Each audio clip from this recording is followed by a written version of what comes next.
Drawing করে যাচ্ছে, কীরকম ড্রয়িং করছে।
গান্ধী বার্থডে পালন করা হচ্ছে কারণ কেন?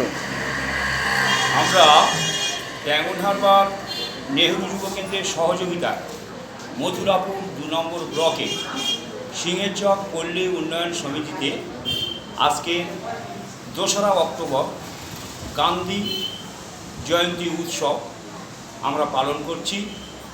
এই উৎসবের মাধ্যমে আমরা এই এলাকার মানুষকে সচেতন করছি যে স্বচ্ছতা অভিযান 17ই সেপ্টেম্বর 2024 শুরু হয়েছিল। আজকে গান্ধী বার্থডে অর্থাৎ মহাত্মা গান্ধীর জন্মদিন, সেই উপলক্ষে আজকের এই প্রোগ্রাম শেষ হবে। সাথে সাথে গান্ধীর জন্মদিন উপলক্ষে বিভিন্ন রকম অনুষ্ঠান আমরা রেখেছি, যেমন নাচ আছে, গান আছে, আবৃত্তি আছে এবং স্বচ্ছতার উপরে একটা অঙ্কন প্রতিযোগিতা আছে এবং নাটকও আছে। এইভাবে আমরা মানুষকে সচেতন করছি। আজকের অনুষ্ঠানের মূল অঙ্গ কী কী আছে? মূল অঙ্গ পরিষ্কার পরিচ্ছন্নতা তো আমাদের হচ্ছে, এছাড়া ছোট ছোট ছেলে মেয়েদের নিয়ে তাদের শিক্ষামূলক নাচ গান আবৃত্তি এইসব নিয়ে আমরা আয়োজন করেছি। সহযোগিতা হাত কারা বাড়িয়ে দিয়েছে? ডায়মন্ড হারবার নেহরু যুব কেন্দ্র আমাদের সহযোগিতা করেছেন এবং বিশেষ করে আমাদের ডেপুটি ডাইরেক্টর মাননীয় অশোক সাহা মহাশয়, তার তত্ত্বাবধানে আমরা এই অনুষ্ঠান এগিয়ে নিয়ে চলেছি।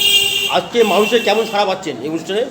আমাদের এখানে প্রচুর মানুষ সবসময় আমাদের পল্লী উন্নয়ন সমিতিতে মোটামুটি অনুষ্ঠানে পার্টিসিপেটও ভালো হয় এবং এলাকার মানুষও সবসময় আমাদের সঙ্গে আছে।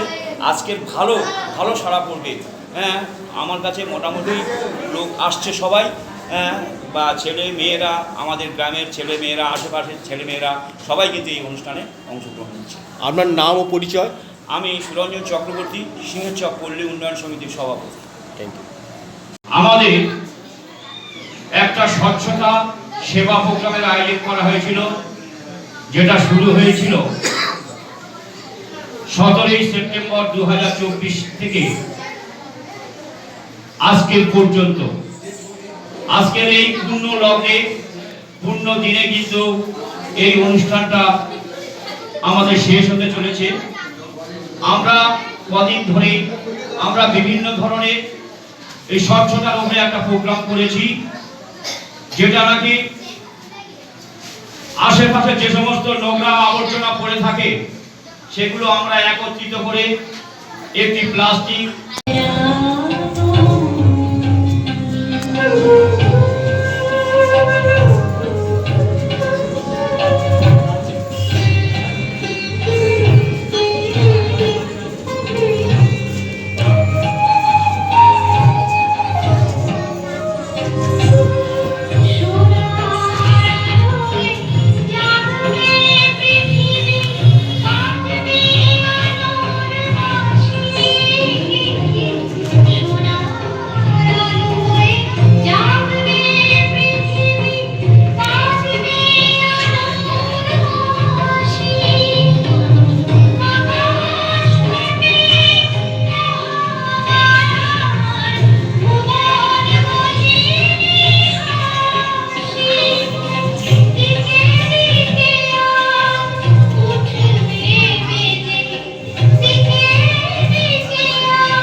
কুকুর জামা সবার জামা ফুটে আছে কিভাবে না মৌমাছি নেচে করে ঘুম জমে না পদ্মায় বুকে বসে করে মনে পা হাওয়ায় কিঞ্জির করে জল ঠোঁট পায় কতবার সেটা মুখটা খারাপ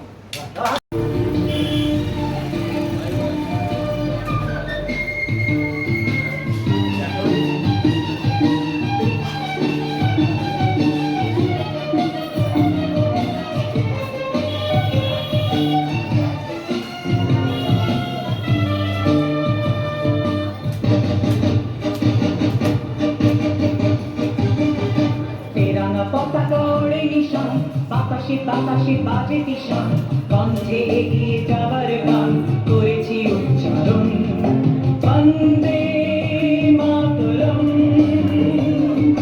বন্দে মাতরম তেরাঙা পতাকা ওড়ে নিশান বাতাসে বাজে কিষান কণ্ঠে এগিয়ে যাবার গান করেছি উচ্চারণ বন্দে মাতরম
আমি 2015 সালে রিটায়ার হয়েছি এই ডিপার্টমেন্টে সার্ভিস করতাম আমার এই জেলায় বাড়ি আমি অনেকবার এসেছি বিভিন্ন রকমের সামাজিক প্রোগ্রামের মধ্যে এবং অত্যন্ত আনন্দিত এই কারণে যে যত রকমের প্রোগ্রাম সুরঞ্জনকে দিয়েছি বা আপনারা সহযোগিতা করেছেন অত্যন্ত ফুটফুট হয়েছে আমি খুশি এই কারণে যে আজকের হঠাৎ ডাকবে আপনাদের কাছে চলে এসেছি বয়স হয়েছে প্রায় 70 মতো কিন্তু ওটা মনে হয় না বয়স একটা সংখ্যা মাত্র কিন্তু আমার এনার্জি পাওয়ার আপনারা আগে শুনেছিলেন আজকেও শুনলে বুঝতে পারবেন যে ঘন্টার পর ঘন্টা বক্তব্য বলে দিলে আমার কোনো রকমের কষ্ট হয় না এবং আমার আনন্দ এবং খুশি হই যে এই গ্রামের মানুষগুলো যারা আজ সমাজসেবার মধ্যে প্রতি হয়েছেন এবং এই অনুষ্ঠানকে সার্থক করার জন্যে অনেকক্ষণ ধরে পরিশ্রম করে বিভিন্ন অনুষ্ঠানের মধ্য দিয়ে সঙ্গীত কবিতা নৃত্য পরিবেশন করলেন আমাদেরকে মুগ্ধ করলেন এরা আমরা অত্যন্ত খুশি এর জন্য আন্তরিক অভিনন্দন জানাই সুরঞ্জনকে এবং তার সঙ্গে সমস্ত কর্মকর্তা এই পল্লী উন্নয়ন সঙ্গে সিঙ্গিচক পল্লী উন্নয়ন সঙ্গে আজকের আপনারা শুনলেন 2রা অক্টোবর গান্ধীর জন্মদিন গান্ধী সম্বন্ধে বলতে গেলে আপনারা অনেকেই জানেন গান্ধী জনক মহাত্মা গান্ধী মহাত্মা গ্রেট ভারতবর্ষের 140 কোটি দেশে ভারতবর্ষ এই ভারতবর্ষে একটি ব্যক্তিত্বকে আমরা মহাত্মা বলি মহান কাজের মধ্যে দিয়ে কর্ম বৃষ্টি নামলি জিম্মা আলো লণ্ঠন হাতে তাদের ঘরের দরজায় ঠাই দাঁড়িয়ে থাকি তার খুকুন ফিরে আসবে বলি যে খুকুনকে এমনই এক বর্ষার উন্মত্ত রাতে কালো কালো গাড়ির পুলিশ ডেকে নিয়ে গিয়েছিল, আর পরানগরের ভোরের ঘুম ভাঙা কুকুর প্রথম শুনেছিল যার গুলিবিদ্ধ রক্তাক্ত লাশ, সেই মাকে ডাকুন, তার কানে কানে বলুন, हम बुलबुली है इसकी ये गुलिस्ता हमारा सारे जहां से अच्छा। সবাইকে সবকিছু বলা শেষ হলেই শুনশান শীতের রাতে পাঁচ মাথার মোড়ে ঘোড়ায় চড়ে বসা সেই মহাবিপ্লবী পায়ের সামনে ধীরে ধীরে এগিয়ে যান। রাতের বাতাসে কান পাতুন, শুনতে পাবেন সেই বিপ্লবী পুরুষের বজ্রকণ্ঠ, আমি তোমাদের কাছে রক্ত চেয়েছিলাম, স্বাধীনতা এনে দেবো বলে। আমি পারিনি, কিন্তু আমি আমার সমস্ত জীবন উৎসর্গ করেছি। আর